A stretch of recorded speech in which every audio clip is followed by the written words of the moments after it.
Hello बच्चों, good morning. बच्चों, हम लोग पढ़ रहे थे श्री श्याम नारायण पांडे कृत हल्दी घाटी नामक शीर्षक। तो हमने यहाँ तक पढ़ लिया था। क्षण मार दिया कर कोड़े से, रण किया उतर कर घोड़े से, राणा रण कौशल दिखा दिखा, चढ़ गया उतर कर घोड़े से। इसके आगे का चलिए आज हम पढ़ते हैं। तो काव्य पंक्तियों को आप भी हमारे साथ पढ़िएगा और अर्थ समझिएगा साथ में।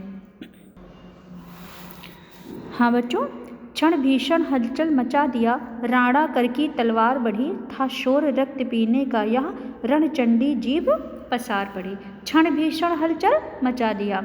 राणा प्रताप के शौर्य को देख करके ऐसा लग रहा था जैसे रणचंडी ने अपनी जीभ फैला दी हो। रणचंडी ने जीभ फैला दी हो से क्या तात्पर्य है? अर्थात उसने शत्रुओं के सैनिकों के रक्त को पीने के लिए अपनी जीभ फैला दी हो।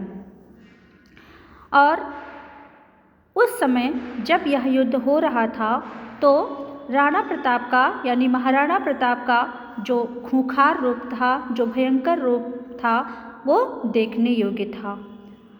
और क्या कर रहे थे वो?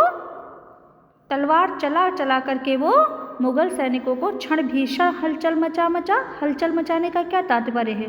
अर्थात वो ऐसा युद्ध कर रहे थे कि क्षण भर में जो है मुगल सैनिकों के सैकड़ों सैनिकों का सफाया करते चले जा रहे थे।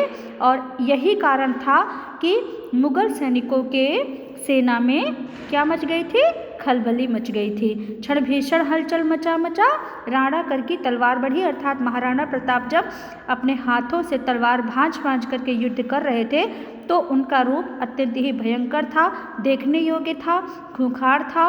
और वह ऐसे जो है स्थिति में अपनी तलवार को चला रहे थे कि क्षण भर में वो मुगल सैनिकों के सैकड़ों सैनिकों का सफाया करते चले जा रहे थे। और यही कारण था कि मुगल सैनिकों में खलबली मच गई थी।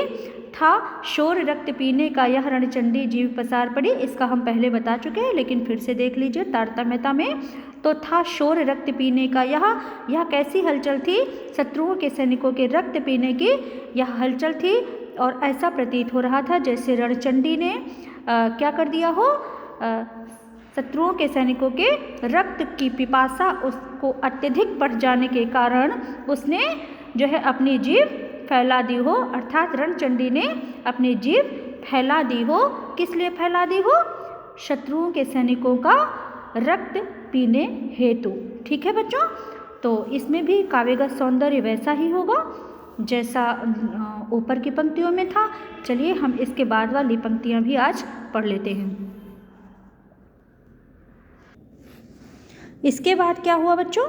तो वह हाथी दल पर टूट पड़ा। वह हाथी दल पर टूट पड़ा, मानो उस पर पग छूट पड़ा, कट गई वेग से भू ऐसा, शोणित का नाला फूट गया। इसके बाद क्या हुआ?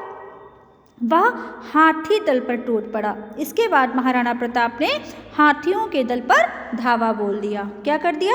हाथियों के दल पर धावा बोल दिया। और मानो उस पर पग छूट पड़ा, कट गई वेग से भू ऐसा, शोणित का नाला फूट पड़ा। और फिर क्या हुआ? सैनिकों एवं हाथियों को मार करके महाराणा प्रताप ने लहूलुहान कर दिया। अर्थात उन लोगों को घायल कर दिया। और हाथियों के, मानो उस पर भी छूट पड़ा, और हाथियों के शरीर से इतना अधिक खून बह रहा था, हाथियों के शरीर से उस समय इतना रक्त बह रहा था, मानो ऐसा लग रहा था जैसे क्या हो गया हो? हाथियों के शरीर से इतना खून बहा जैसे खून का नाला बह रहा हो। बच्चों, अतिशयोक्ति अलंकार लिखिएगा इन पंक्तियों में। तो क्योंकि इतना तो कभी हो नहीं सकता जितना वर्णन कर दिया गया है, इसलिए यहाँ पर अतिशयोक्ति अलंकार होगा, वीर रस होगा इत्यादि। आप काव्यगत सौंदर्य में ध्यान देते रहिएगा। ठीक है। जो साहस कर बढ़ता उसको केवल कटाक्ष से रोक दिया, जो वीर बना नभ बीज फेंक बरछे पर उसको रोक दिया। और इस युद्ध में जो अत्यधिक साहस का परिचय देता था उसको क्या करते थे? केवल अपने कटाक्ष के बल से ही क्या करते थे? रोक देते थे। और जो वीर बना नभ बीज फेंक, और जो अत्यधिक वीरता का सामना करने के लिए आगे बढ़कर आता था महाराणा प्रताप के, उसको वो नभ बीच फेंक अर्थात वो आकाश के बीच में ही फेंक देते थे। बर्छे पर उसको रोक लिया, मतलब उसको ऊपर फेंकते थे, आकाश मार्ग में आकाश के ऊपर फेंकते थे और नीचे गिरने नहीं देते थे, उसको अपनी बर्छी की सहायता से ही रोक लेते थे। इतना भयंकर यह युद्ध था। ठीक है, जो साहस कर बढ़ता उसको केवल कटाक्ष से रोक दिया, जो वीर बना नभ बीच पे एक बर्छे पर उसको रोक दिया। अर्थात जो अत्यधिक साहस का परिचय देकर के आगे बढ़ने का प्रयास करता था उसको अपने एक कटाक्ष से ही रोक देते थे, और जो अपनी वीरता का अत्यधिक प्रदर्शन करने के लिए आगे बढ़ता था उसको ऊपर की तरफ फेंकते थे, अर्थात आकाश की तरफ फेंकते थे और नीचे नहीं गिरने देते थे, उसको अपने बर्छे पर ही रोक देते थे। बर्छे पर रोकने का क्या तात्पर्य है? बर्छे पर रोकेंगे, जाहिर सी बात है वो वहीं पर घायल होकर के मृत्यु को प्राप्त हो जाएगा। ठीक है बच्चों, इतना भयंकर और जो है इस प्रकार का यह युद्ध था कि ऐसे युद्ध में श्री महाराणा प्रताप का जो है जो रूप था वो अत्यधिक खूंखार था और देखने योग्य था। हाँ बच्चों, फिर देखिएगा आगे की पंक्तियाँ। क्षण उछल गया अरि घोड़े पर क्षण लड़ा सो गया घोड़े पर। क्षण उछल गया अरि घोड़े पर, अरि माने शत्रु, अरि माने शत्रु। क्षण लड़ा सो गया घोड़े पर, पल भर में वो शत्रुओं के घोड़े पर, पल भर में वो क्या करते थे? दुश्मनों अर्थात शत्रुओं के घोड़े पर उछल करके युद्ध करने लगे। क्षण भर में वो क्या करने लगे? शत्रुओं के घोड़े पर उछल करके युद्ध करने लगे और ऐसा लड़ा कि पल भर में ही घोड़े पर सो गया। कौन सो गया? महाराणा प्रताप घोड़े पर सो गया। यानी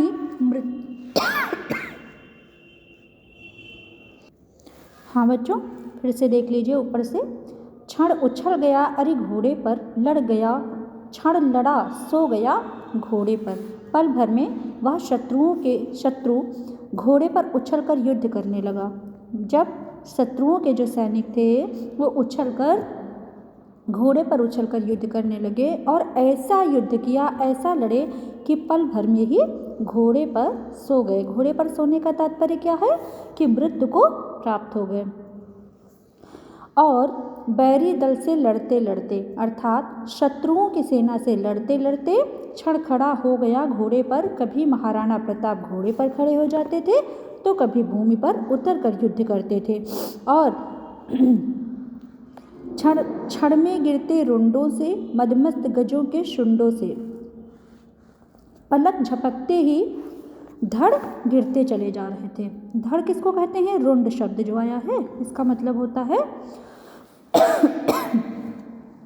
धड़। धड़ किसको कहते हैं? सर को काट दीजिए तो ऊपर सर रहेगा, नीचे धड़ रहेगा। तो पलक झपकते ही धड़ गिरते चले जा रहे थे और मदमस्त गजों के शुंडों से, मतवाले हाथियों के सूंड से, घोड़ों के विकल बितुंडों से, बितुंड माने घोड़े की टाप, घोड़े की टापों से, और पट गई भूमि नरमुंडों से, और नरमुंडों से अर्थात मनुष्यों के जो सर थे उनसे वह समस्त युद्ध क्षेत्र अर्थात वह समस्त युद्ध भूमि पट गई थी। अर्थात इतने लोगों का संहार हुआ था कि वह जो पृथ्वी थी वहाँ की वो किसी से किससे, इस पर ध्यान दीजिएगा। पलक झपकते ही धड़ गिरते जा रहे थे मतवाले हाथियों की सूंड से। इसकी लाइन देखिए, मदमस्त गजों के शुंडों से अर्थात मतवाले हाथियों के सूंड से, घोड़ों के बिकल बितुंडों से, बितुंड माने टाप, तो घोड़े के टापों से, और पट गई भूमि नरमुंडों से, और नरमुंडों से अर्थात मनुष्यों के सिरों से समस्त युद्ध भूमि पट गई थी। यह युद्ध इतना भयंकर था, युद्ध की भयंकरता देखने योग्य थी और चारों तरफ रक्तपात ही रक्तपात दिखाई दे रहा था।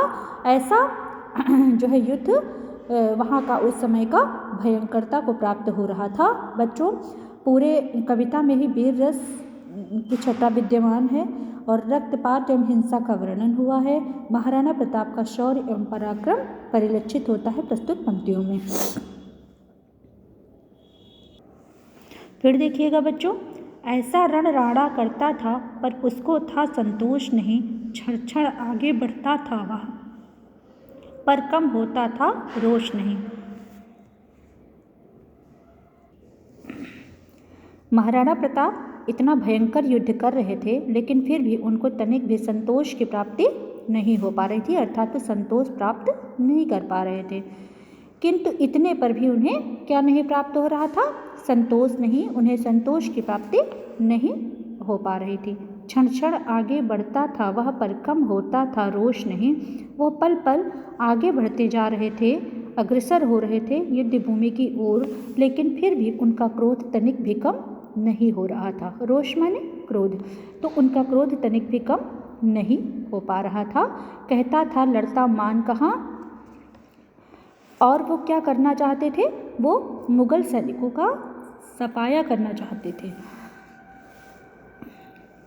इसलिए उन्हें भी तनिक भी संतोष की प्राप्ति नहीं हो पा रही थी।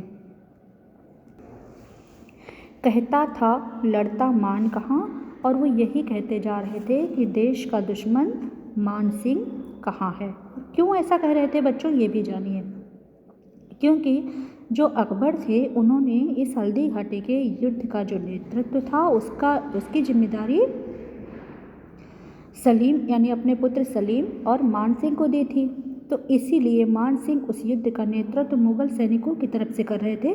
इसीलिए महाराणा प्रताप को और भी अत्यधिक जो है रोष आ रहा था और वो मान को ढूंढ रहे थे, अर्थात मान सिंह को जो है ढूंढ रहे थे और कह रहे थे मैं कहता था लड़ता मान कहाँ, मैं कर लूँ रक्त स्नान कहाँ, मैं उसे मारकर, अर्थात मान सिंह को कह रहे थे कि उस देश का दुश्मन जो मान सिंह है वो कहाँ है, मैं उसे मारकर उसके खून से स्नान करना चाहता हूँ। ठीक है, क्या कहते थे? मैं कर लूँ रक्त स्नान कहाँ, वह कहाँ है, मैं उसको मार करके उसके रक्त से स्नान करना चाहता हूँ। जिस पर तय विजय हमारी है वह मुगलों का अभिमान कहाँ। मान सिंह मुगल सेना की ओर से लड़ रहा था, क्योंकि मैंने अभी आपको बताया कि हल्दी घाटी का जो युद्ध था उसका नेतृत्व सलीम और मान सिंह को सौंपा गया था अकबर के द्वारा। इसीलिए महाराणा प्रताप को मान सिंह से घृणा हो गई थी और महाराणा प्रताप कहते थे कि हमारी विजय सुनिश्चित है। क्या है? हमारी विजय सुनिश्चित है, लेकिन वह मुगलों का अभिमान कहाँ है? वह मुगलों का अभिमान कहाँ? वह मुगलों का अभिमान कहाँ है? इतनी छोटी सी सेना लेकर के महाराणा प्रताप ने मुगल सैनिकों के छक्के छुड़ा दिए थे। इतने आत्मविश्वास से ओतप्रोत थे, इतना भयंकर युद्ध कर रहे थे और उस युद्ध में वो राजा मान सिंह को ढूंढ रहे थे, क्योंकि मान सिंह के ऊपर नेतृत्व था इस युद्ध का, इसलिए वो उसके ऊपर अत्यधिक क्रोधित थे और उसी को ढूंढ रहे थे कि वह मिल जाए तो मैं उसको समाप्त करके उसके रक्त से स्नान कर लूँगा। जिस पर तय विजय हमारी है, अर्थात उसको समाप्त कर देंगे तो इनकी विजय स्वाभाविक ही हो जाएगी। ऐसा वह मुगलों का अभिमान कहाँ है, उसी को ढूंढ रहे हैं, उसी के ऊपर अत्यधिक क्रोधित हो रहे हैं। बच्चों, आज यह कविता आपकी समाप्त हुई और पूरी कविता में वीर रस की पूर्णतः अभिव्यक्ति हुई है। शुद्ध साहित्यिक खड़ी बोली का प्रयोग किया गया है और भाषा में प्रवाह की भावना दृष्टव्य हो रही है। ठीक है बच्चों, तो चलिए आज आपका ये पाठ समाप्त होता है। कोई प्रॉब्लम होगी इसमें तो पूछ लीजिएगा। ठीक है बच्चों, धन्यवाद।